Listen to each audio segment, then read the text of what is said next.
Welcome viewers, welcome back to this NPTEL course on education for sustainable development. So, in the last class we were discussing about lean leadership, global leadership. So, to continue with that, now we will be discussing about some other aspects like the global leadership model and what are the key areas, competencies that we need to focus on with regard to other types of leadership. Now we will discuss it. Now, as you can see, this is a Cambridge sustainability leadership model. That means, Cambridge University has developed such a model, this model about how the leadership should be nurtured, leadership should be how the leadership should be developed, how it should serve others, how the leaders should also groom, nurture the junior leaders, young leaders. So, this is all about this Cambridge sustainable leadership model. Now, here we can see, as you can see, first is that context.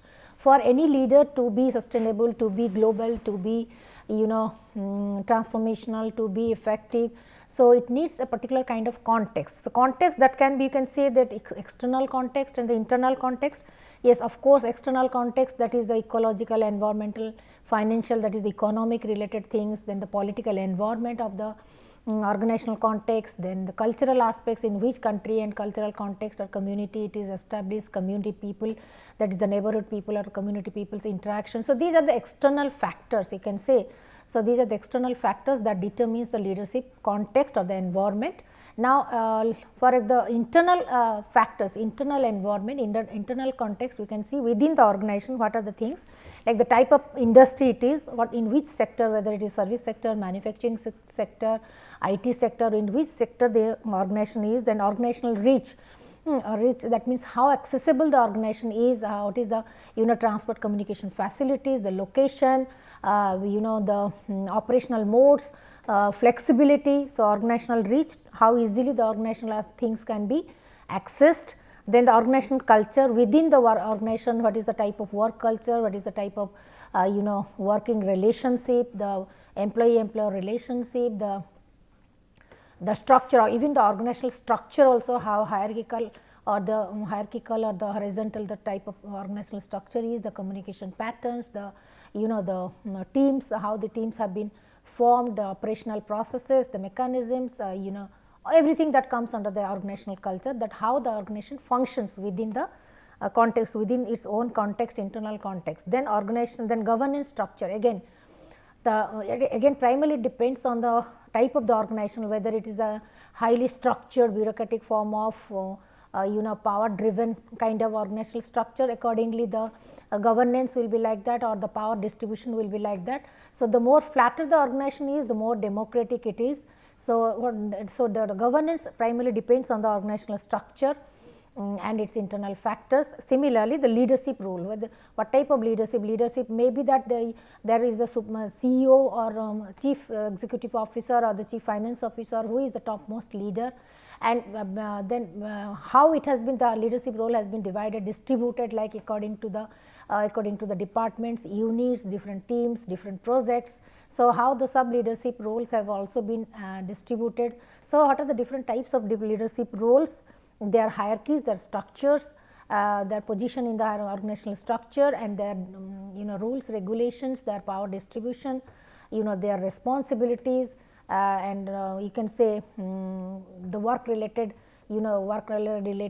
laws, rules, regulations, even the delegation of duties and responsibilities, everything that determines. So, these are all internal factors of the organizational context of the organizations, which also determines the leadership quality, leadership type, and the external factors like the other external stakeholders, like the political stakeholders who are directly or indirectly engaged with the organization, community people, its cultural background, its financial resources or economic stakeholders, and ecological context, ecological or environmental context. Okay, so, this is the leadership context.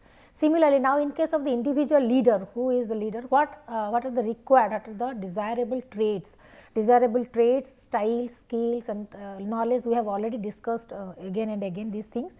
Traits, type of traits, maybe he should be very morally driven, ethical, he should be a systems thinker, like he should have the holistic perspective, he should be an open minded, he should be very much empathetic, he should be very much you can say visionary leader, courageous leader, risk taking abilities he must possess. So, these are some of the personality traits and attributes the leader should possess or develop. Okay. Second is the styles of leadership. Styles, that means in which way he functions, he acts, he behaves, he functions, or he functions, that is the styles of leadership, whether it is he is inclusive, that means he takes into account all the members, team members, and his attitude is more including the people in the mainstream. So, he is primarily trying to develop an inclusive group. So, where everybody can be included and everybody can contribute in their own way.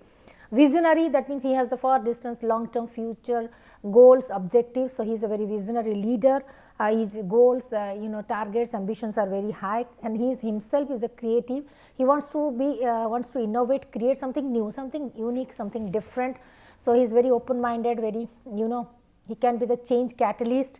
Similarly, altruistic, he is very much altruistic, like very much careful careful for sustainable use of resources, without wasting, without thing, and that is he is very altruistic towards others, towards the resources, and he is very radical. That means he is so open minded that he can take any change, radical change, innovative change in the company if he thinks that it is very much profitable, very much sustainable, and very much helpful for the both the organization as well as the stakeholders. Okay.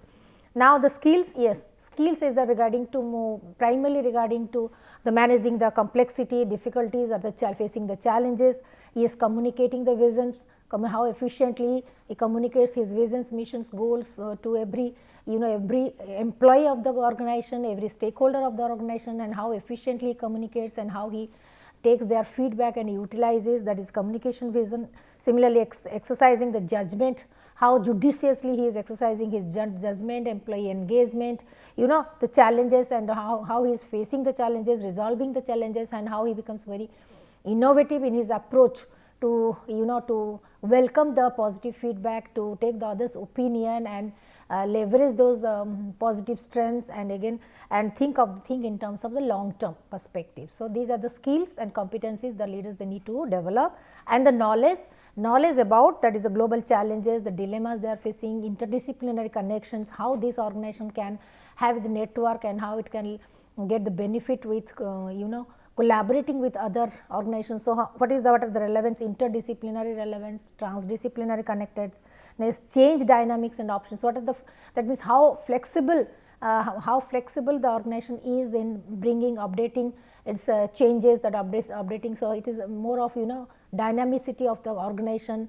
or it has a very much very large number of options or the opportunities for others to embrace its strategies, to be a part of this thing. So, that is how flexible the company is, the organization is in adopting the change, bringing the change or updating itself from time to time.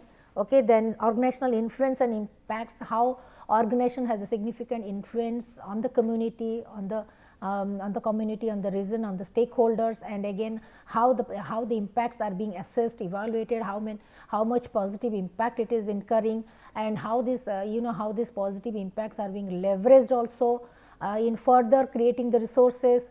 So, these are the things. Then again diverse stakeholder views, again from time to time, yes, communication network is very much important, organizational structure, governance, communication network, and again moreover utilizing the feedback, the substantial feedback, authentic feedback that the leader receives from various stakeholders, and how effectively and efficiently he is using that views. So, these are the individual traits, skills, styles and competencies and the knowledge, etc., that the individual leader need to develop, possess, etc.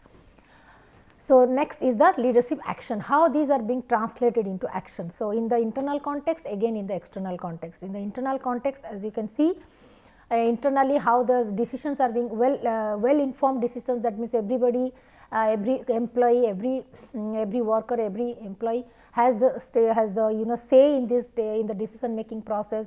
Everybody is well informed about what the decisions are being taken, they are being properly communicated, strategic direction, how it gives the strategic direction, how these are being apprised to every employee in a very effective way.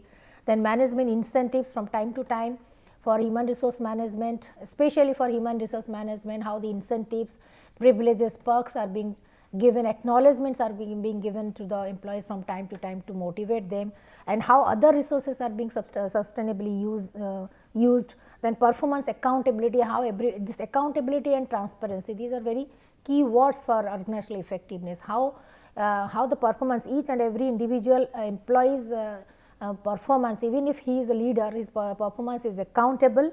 There is accountability.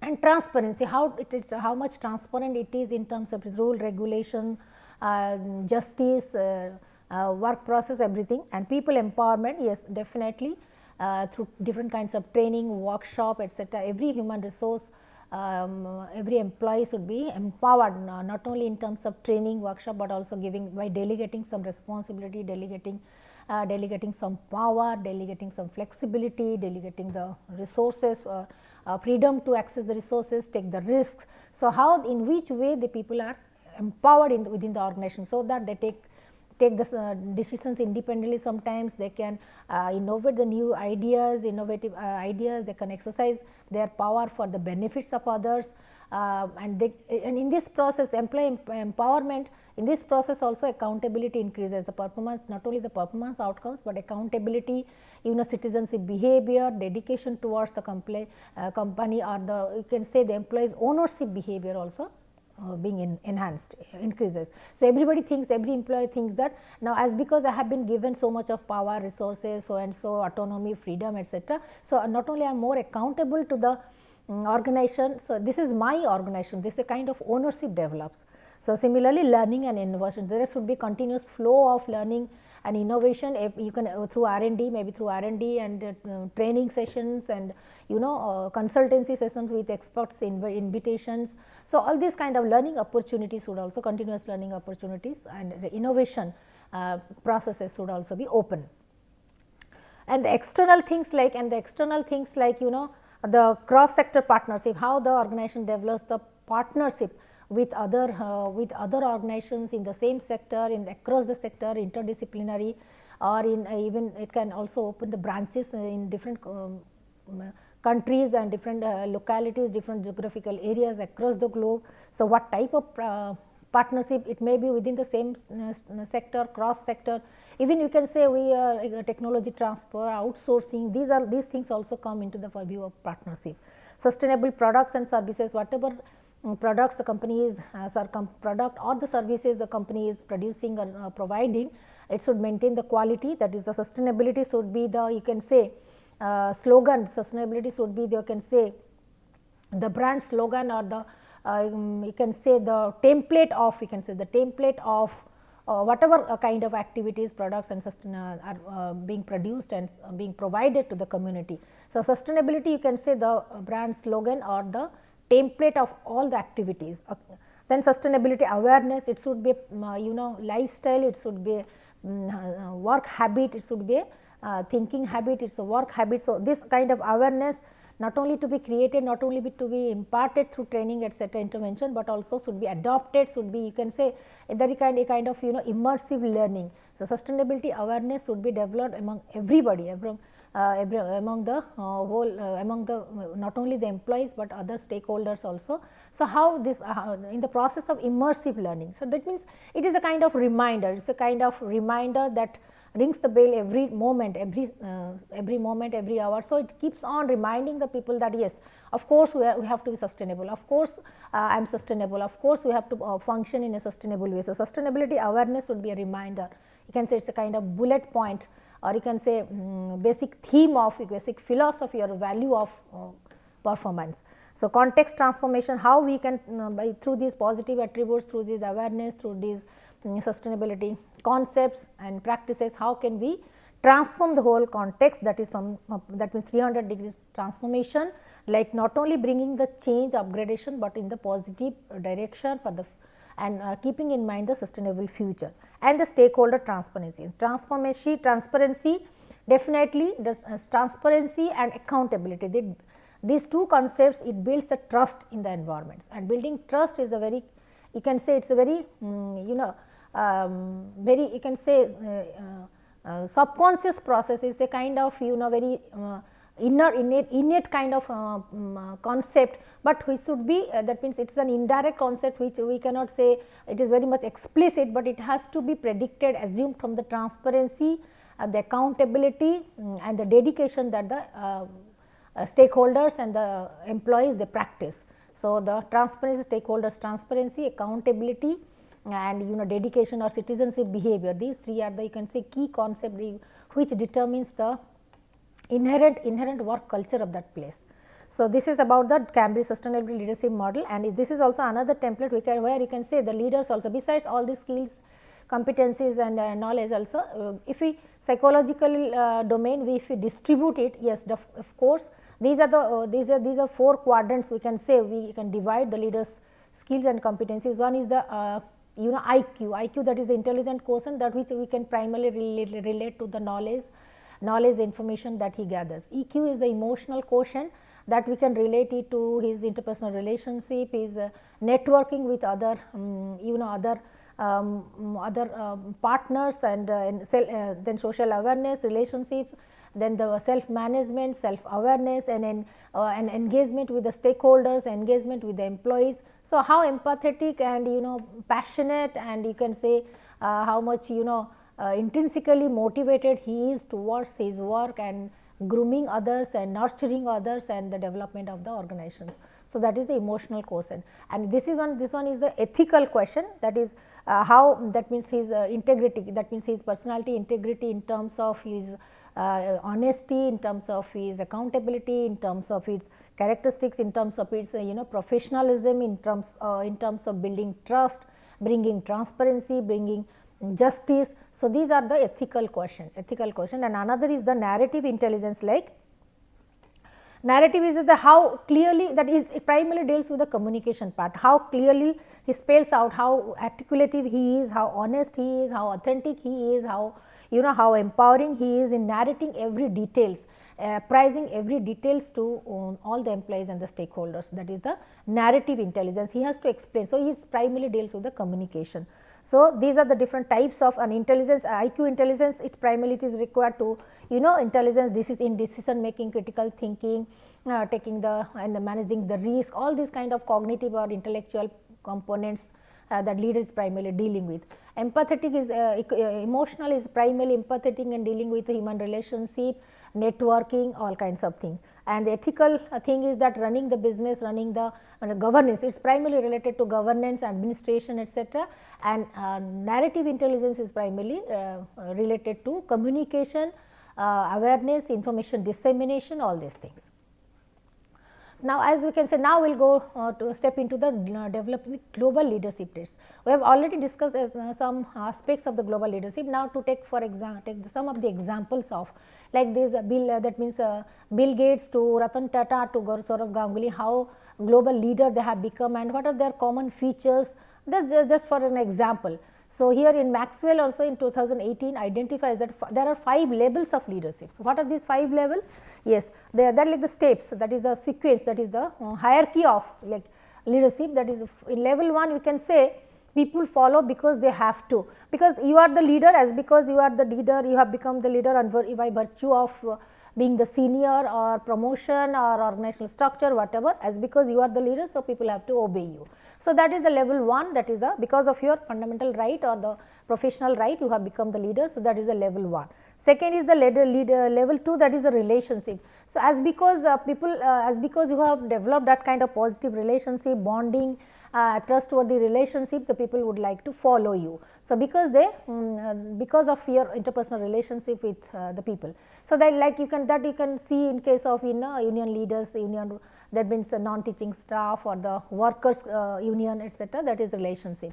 Third is the people who are third level is that is more result oriented, like because people follow you because in the past what you have done, actually you have brought the good reputation, profit, prosperity to the organization, not only organization but to the employees also. So, that is because of your performance outcomes, because of the results that you have given to the organization, that is the level 3 leadership, that people will follow you because of your performance. Then 4 is that that is the 4. Level 4 is the reproduction, because people follow because of what you have done for them. So, in the level 3 you have done what you have done, how you have brought the reputation, good reputation and profit to the organization, and the production, that how you have benefited the employees, how you have benefited the people, how you have benefited the stakeholders. So, that is the level 4, that is the people who those will follow you, because that and you have climbed up to the level 4 leadership, because whatever you have done for the people and people would follow you, that is would like to work with you, that is level 4. And level 5 is that respect, that is the topmost level of the leadership, where people will follow you because not that what you have done for them, for the organization, but they like your like your personality, like your values, like your presence, like your personality, like your they like your mentorship, and they like your nurturance. So, they would like to take you as their leader, because they would like to be followed, that means to be guided by the leader, and they would like to be associated with you for in the long term. That means now you have become a stalwart, a statesman. That means you have already become a role model for many people. That is a so that is a level 5, that is people respect you because of who you are, what are your personality attributes, your contributions, your dedications, and your everything is there. So, it is all, that means because of your experience, because of your dedication. Now, it is your image has already been established, not only in the platform of business organization, but across the society also. So, now people acknowledged you because of whom you are, having your ethical dimension, ethical aspect, your behavior, your contribution, your networking. That means now you have become a global leader, and the people of whole world, they acknowledge you for whom you are, and what are your contributions, what are your personality attributes, traits, etc. So, here at the level 5 only, a person who has reached the level 5, the leader who has reached the level 5, he can only bring the transformation in the society. Okay?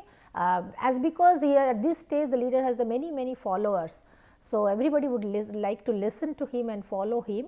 So, here at the level 5, the leader can bring the transformation not only to the organization, but to the community, to the society. So, as you can see, so how this again this is the picture how the culture, the work culture to organizational culture, how the culture spreads, and culture is it's a combination of, it's a conglomeration of so many things, its work behavior, its employees attitudes, behavior, leaders qualities, traits, competencies. It's a combination of, it's a kind of cocktail, it's a kind of cocktail of every aspects of people's their thought process, their attitude, their beliefs, their work, their performance, their behavior, their activity, everything. So, it is a kind of, so how this culture from the team, from the group culture to, from the team culture to how it spreads gradually towards the section wise, unit wise culture, or then organizational culture, then gradually it becomes the organizational culture, then it becomes gradually it expands beyond the organization, that is the district culture, that means not just in one organization, but across the organizations of across the organization, different location. Then it becomes a national culture, like when we say that this country's work culture is like that. There's Chinese people are like this, and Japanese people, their work culture is like more collectivist, etc., etc. That is the your national identity, national work culture. Then beyond that, then the regional work culture. We can see that South Asia work culture, or Western work culture, or Eastern work culture, or Southwest culture, like and so that then comes here regional work culture. So, work culture is also very important aspects. So, again differential membership of the multiple groups and individual characteristics, personality, identities, their personal histories, etc., everything taking together. So, now how they have welcomed, how they have apprised, how they have welcome the diversity, how they have managed it, and along with the, because with the expansion of the culture domain, also diversity goes hands in hand. So, how they have welcomed, how they have embraced diversity, how they have managed diversity, and how they have leveraged diversity. So, these are also the contributing factors. So, similarly, so here you can see the global leadership, you can say the global leadership primarily it refers to the interpersonal influence that through which the leaders motivate the followers, strive for a common acceptable goal, or we can say the followers, that means they provide the followers a kind of impetus, a guidance to the followers, so that they can bring the transformation. That means they can transcend their self interest to the individual to the individual values and the collective interest. That means from their own benefits, from their own interest, from their self interest, to how they can bring complete transformation, how they themselves can transcend themselves towards the community well-being, community welfare, or the group or the collective interest. So, they go always, global leaders, they go beyond their own interest, they do not look at their own, because at that stage they are already satisfied, they are already deeply deeply you can say complacent, like they do not bother about their self interest, because they have already got the saturation in their personal interest and personal personal self interest and self benefits. Now, they want to reach out to the people, to the community, to the society for doing something relevant. So, here that they can get the more meaning, more purpose in their life. So, by serving others, so you can say the serving others, that is they can get more purposeful or meaningful experiences through which they become more happy, more. So, they want to achieve that kinds of eudaimonic happiness, that or you can say they try to achieve that self actualized state, actualization stage, that is the highest level of the individual development, that is self actualization, when we go beyond our own interest. So, the global leaders, they actually try to transcend their own interest towards the community, collective interest, community well-being, welfare, and through that they not only enhance their stature, their self respect and their respect and respect in the community, but also they get an immense kind of eudaimonic happiness, satisfaction, that is called by reaching that self actualized stage. So, you can say, as because all of us we know that the globalization has already transformed the whole world into a short village. So, it is already there. So, that is why those who are who try to achieve that global leadership position, so not only this leadership position are being acquired by them, not as only that because of their skills and experiences, but they are because of their global leadership traits, their outlook, their their visions, their missions, and their networking, for which they have already become the global leaders. So, here we can say Steve Jobs, you can take the example of Steve Jobs and this Pepsi Cola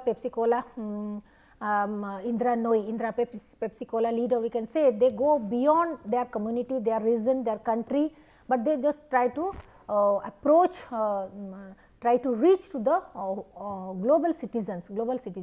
So, not only they developed the global leadership traits, but also they are they expand their skills, competencies, and service orientation towards the world. So, and these are some of the, as you can say, these are some of the significant factors that we need to focus on in today's context, because these are related to sustainability. So, now as you can see, these are some of the so every individual. So, in this sustainability framework, every individual can be an enabler. So, here in both the contributions are the individual contributions and the organizational contributors.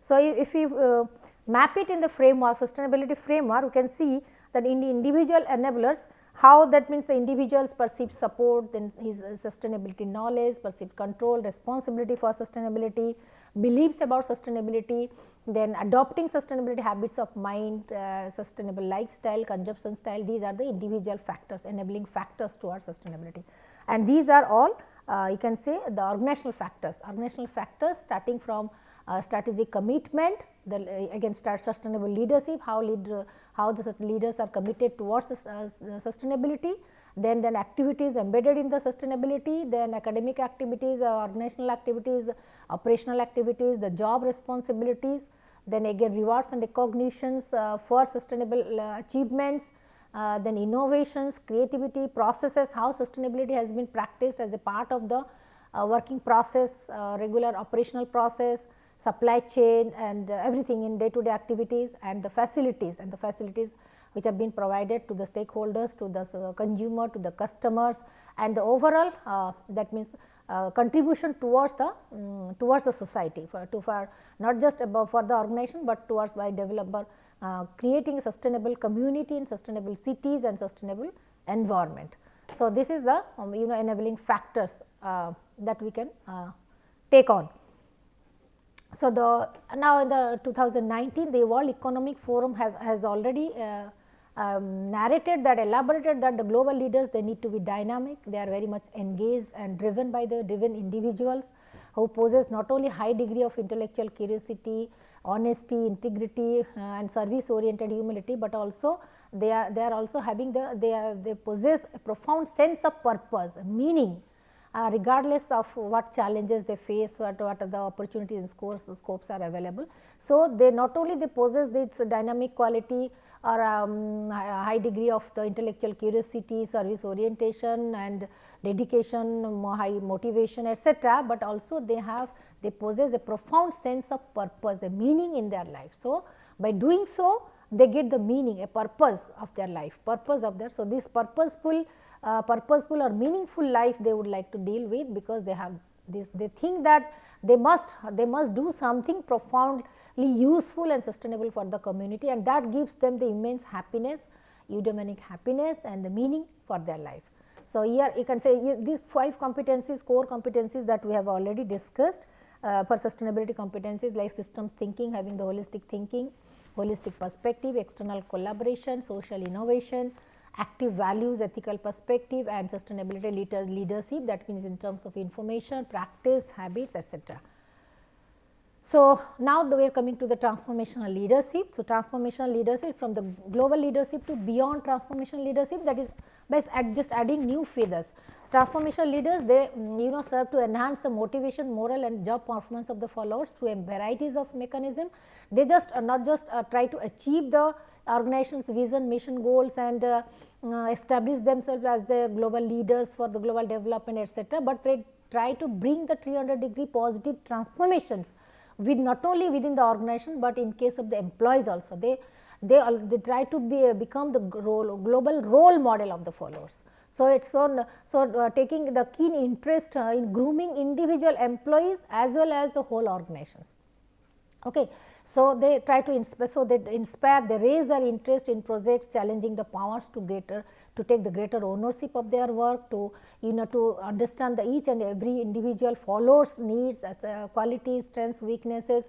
So, and the leaders also, they align the followers with the task and they enhance their performance, they groom them, they nurture them, they understand their qualities. So, being the transformational leader, they not just try to bring that means reputation, brand name or the vision, missions of the organizations to organizations across the globe, across the global context, but also they try to groom and nurture each and every individual employee. So, here we can say the transformational leader also nurtures and the grooms the the successors.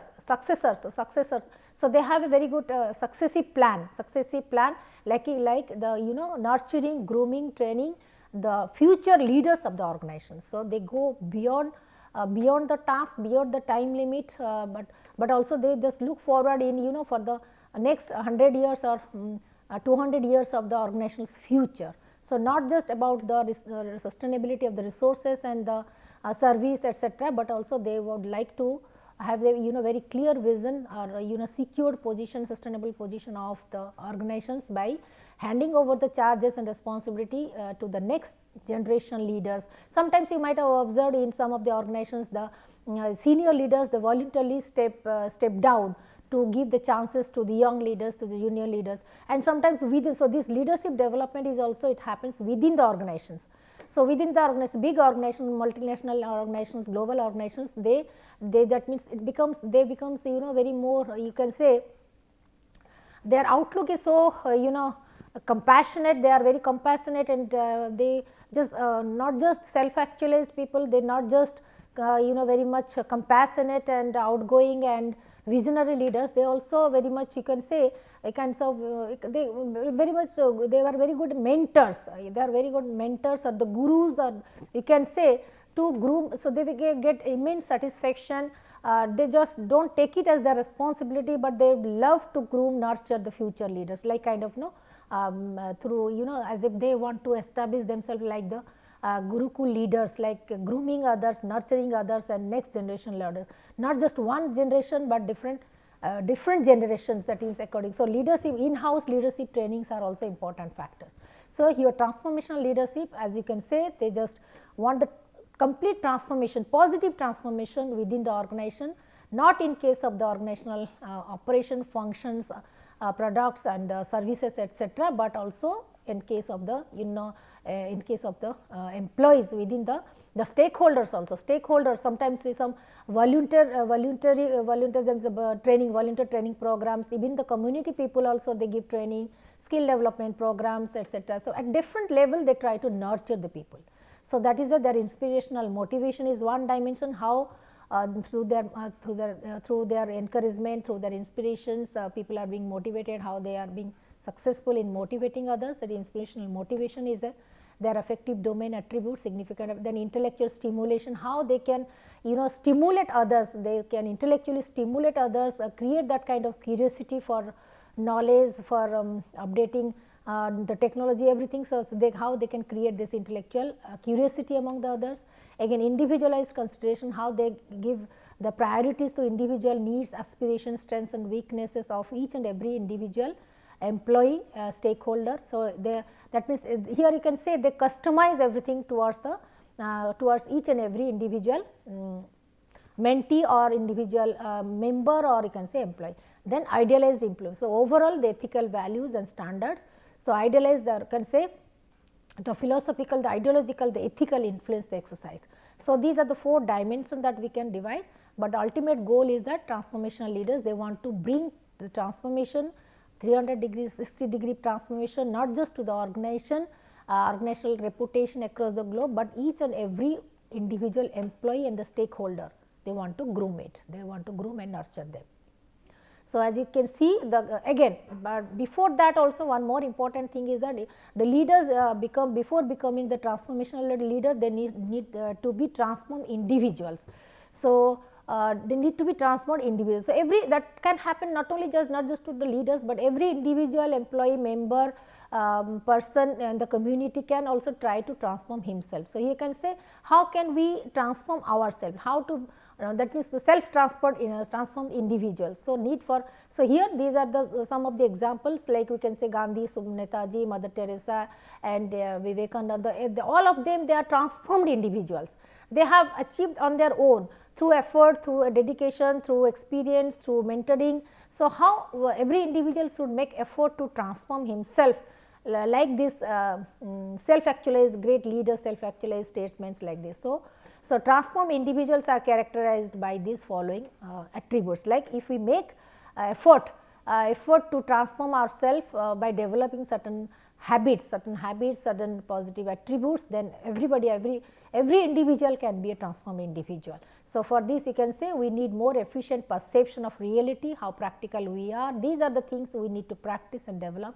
Acceptance self and others without criticizing, without being judgmental, how honestly we accept ourselves as well as others and try to develop our skills, spontaneity, simplicity, naturalness, problem centered instead of criticizing everybody or situation or context, how we can focus on the problems and try to seek the solutions, autonomy, freedom, etc. Definitely continued freshness of appreciation, mutual appreciation, reciprocation, interpersonal relationship is the, you can say, base foundation, being empathetic, community feeling, social interest, going beyond our own interest, being more you can say being democratic, developing the democratic characteristic structure, you can say discrimination between means and ends, how that means how to be bring clarity in understanding, in solutions in terms of developing our metacognitive skills to identify differences, which are the means, which are the ends, which are the strategies, how to verify the strategic decision makings, its cost effectiveness, etc. So, we can say these are the attributes that we need to develop. So, see, these are some transforming self and others, as you can see.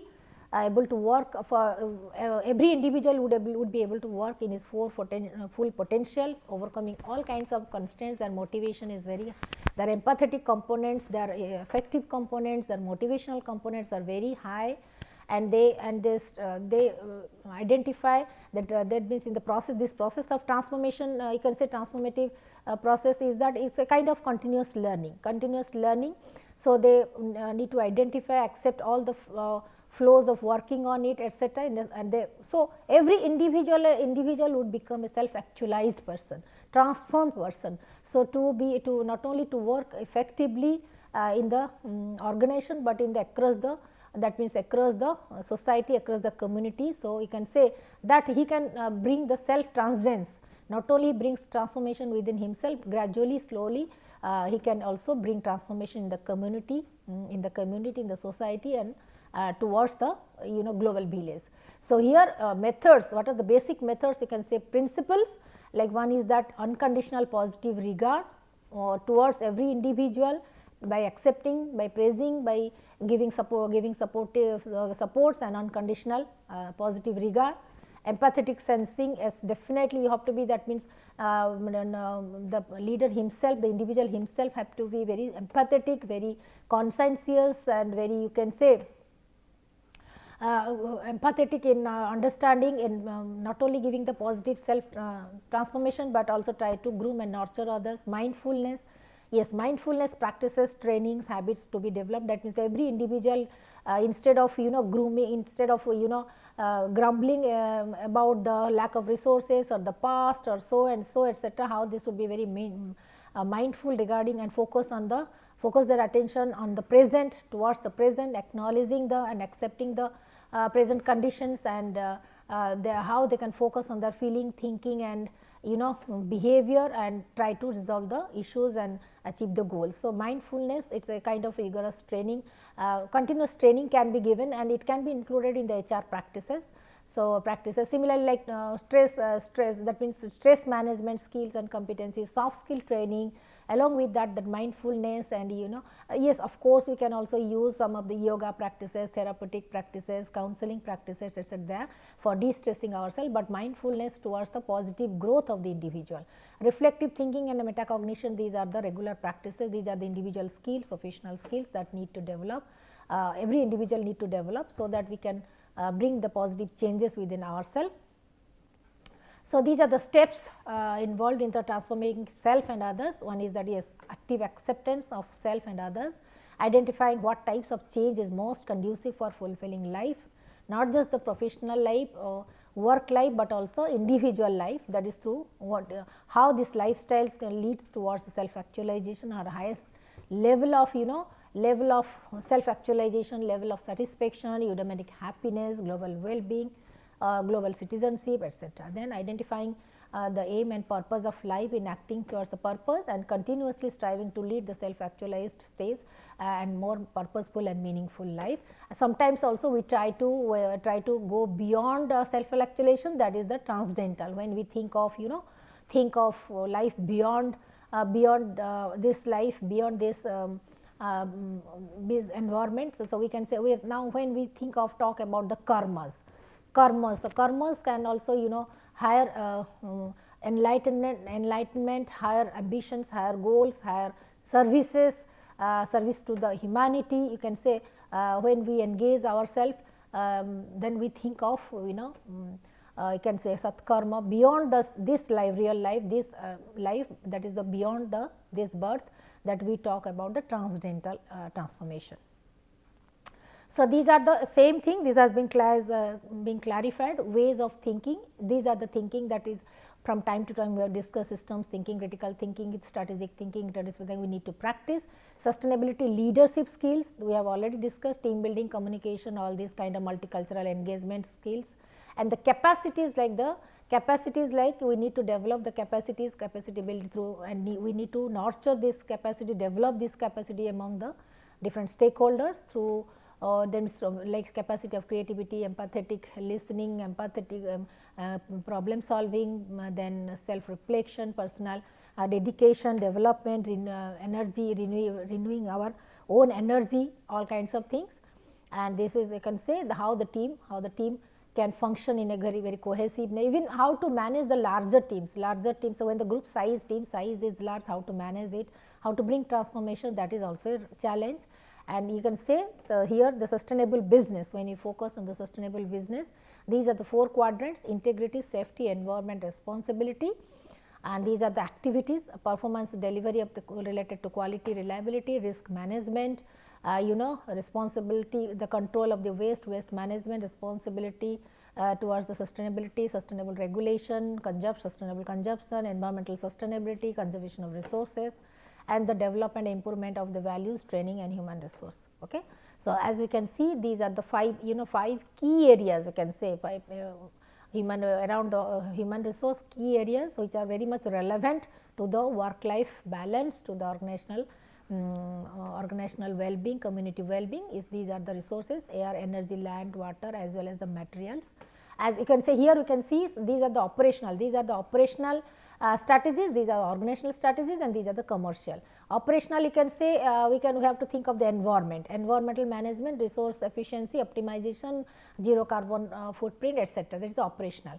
So stakeholder management is more of human resource, corporate responsibility, supply chain management, of organizational engagement and capability. These are more of stakeholder organizational activities towards the sustainability. And the commercial practices like ecological design, eco design, circulation of the economy, life cycle, end to end delivery. This is more of the commercial practices, prosperity related to profit, economic activities, and the prosperity.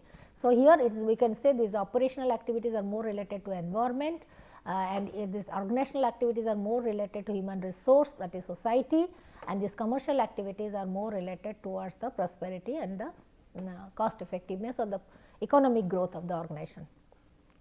So this is all about sustainable leadership. Now I end this chapter here. So in the next class we will move to the next topic. Thank you very much.